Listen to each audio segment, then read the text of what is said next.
Last time aboard Lady Hawk, I was beautifying the wood, which took many hours of sanding, sea-tall, and sweat. But boy, she sure does look purty.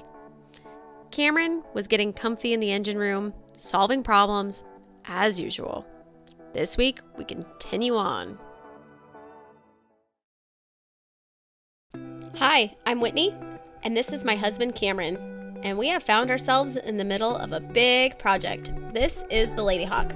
We will turn this boat from a rotten mess to a beautiful vacation getaway. Follow along as we tear this boat apart piece by piece, taking her down to the bones. We want to document the work and perseverance it'll take to put her back together and bring her into modern times. The end goal? Show our young kids what life is like on the water by exploring our backyard, the Salish Sea. Watch this wild, crazy adventure unfold.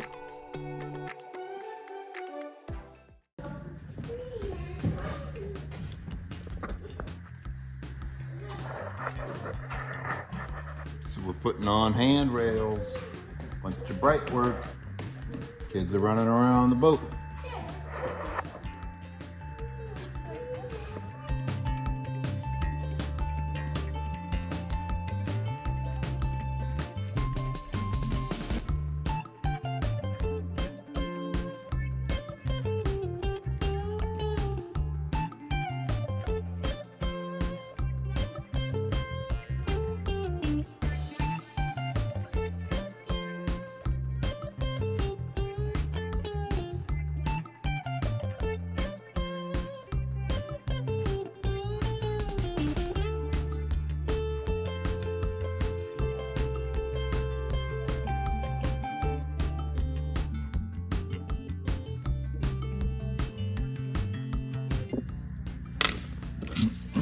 So bedding some deck hardware here. This is stainless handrails on the flybridge.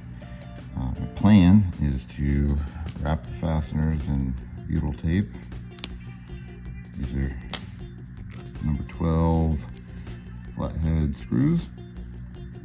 And then I'm gonna take, I only have 2 right now, I gotta order some more, but I'm just gonna get things tacked down for now. I'm gonna take some of this 291 long out time Sikaflex, and then we're gonna create a little pad for it. That'll help distribute the weight too, if there's anything bolted onto this later. Here to go around the holes.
Sorry for the harsh lighting in here, but yeah, I've been spending a lot of time down in this engine room. I think I'm gonna maybe add a couple more lights. I don't know, maybe some task lighting. I'm thinking maybe one with a little umbilical on it that I can shine into places, but these work pretty good, so I got these. So yeah, this lighting might be a little harsh on camera, but it's really nice. They're on little push buttons, and I can take them off. And I've got a little bit of an extension cord on it here, so I can kind of wheel it around and get really, you know, good light somewhere if I need it. But I'm thinking I might add this on like a curly Q hose, or not hose, but curly Q wire or something.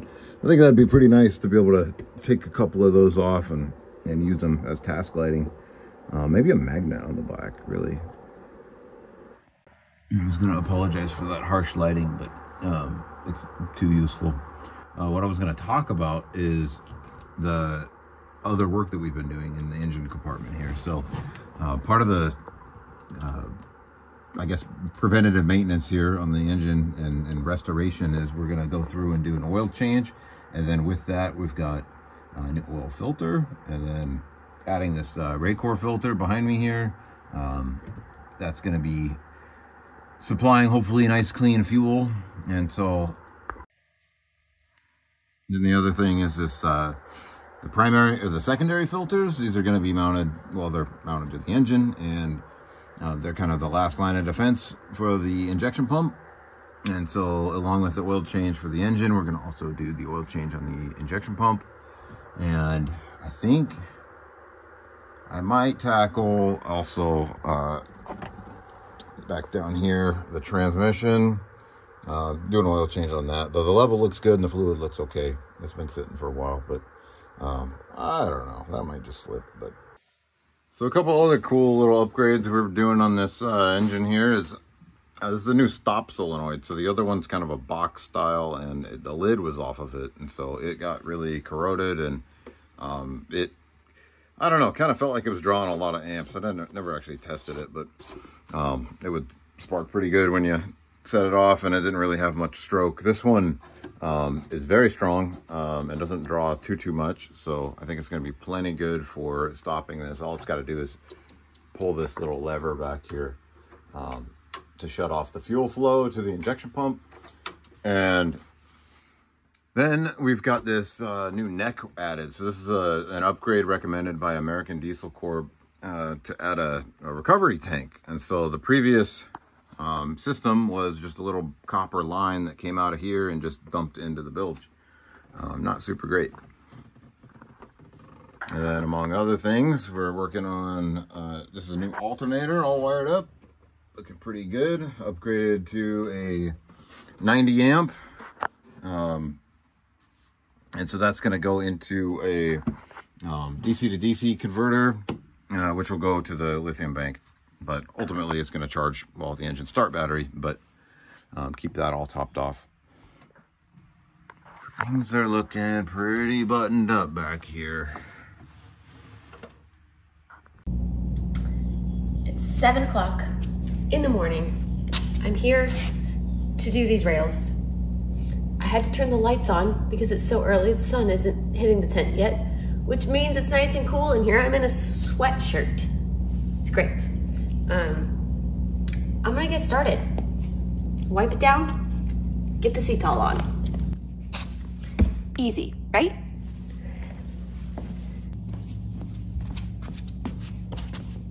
And coffee, because we all need coffee at 7 o'clock on a Sunday.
See my contraption I rigged up?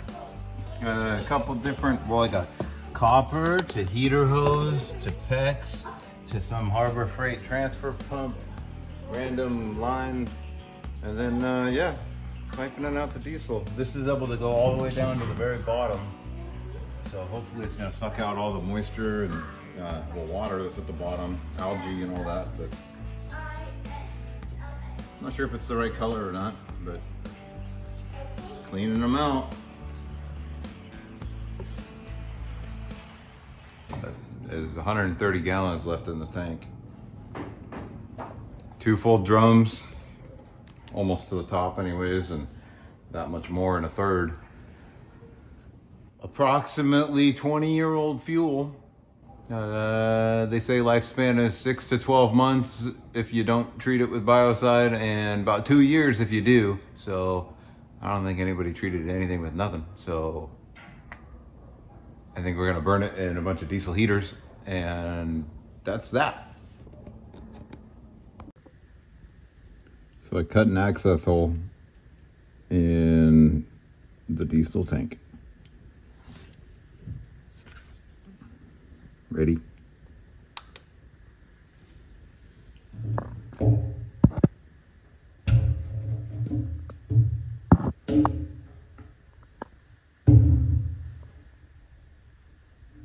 Still got some fuel to drain.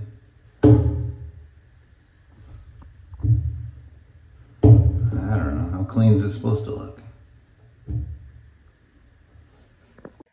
Okay, so I'm down here in the engine room, cramped down, and working on the fuel system. So the current, or the previous status anyways, of these tanks was we had a return line that was hard piped into the starboard tank over here, and the port tank you could never return fuel to. So what would happen is, as you depleted fuel, you would start listing to the starboard side. And so some people get around this by adding a crossover connection, which we don't have, and it'd be kind of a bear to add. And plus these are pretty old tanks, and there's bound to be some corrosion on the walls there. So I'm not sure how excited I'd be to put one of those in.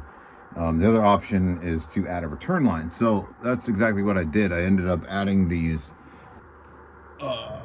sending units, and they're handy because they've got a return line fitting on the top of them. So this tank over here doesn't need it. It's got actually two returns and supplies, so you can see those valves that are next to this one. And then on the other side over here, we've got the main supply line, and back behind there in the shadow, I don't know if you can see that right here, is the other return. So that was the primary return where everything went to existing.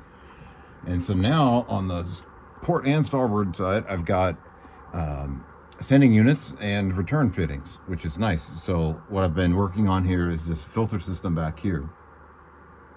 And what's going on here is there's two three-way valves. One's going to be for the supply lines.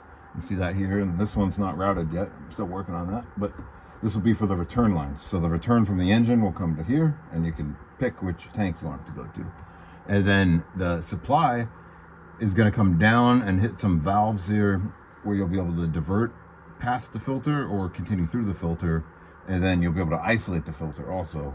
And so I'm just waiting on a fitting or two, but basically that'll look, something like this. And what that'll let you do is be able to change the filter and still run the engine in an emergency if you had to.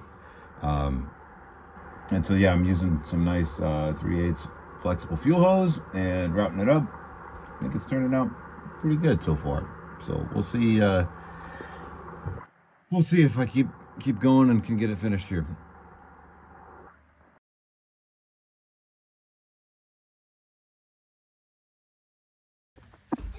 What you doing? Can I honk the horn? Yeah. Is this off or on? That's on. Okay. Green button?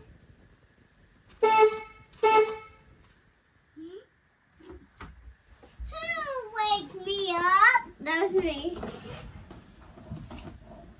What does the red button do? It stops the engine. What does the black one do? Starts the engine. What's the key for? For turning on the engine. Can I go down in the engine room? Sure. Can you open it? Thanks for watching. Thanks for watching.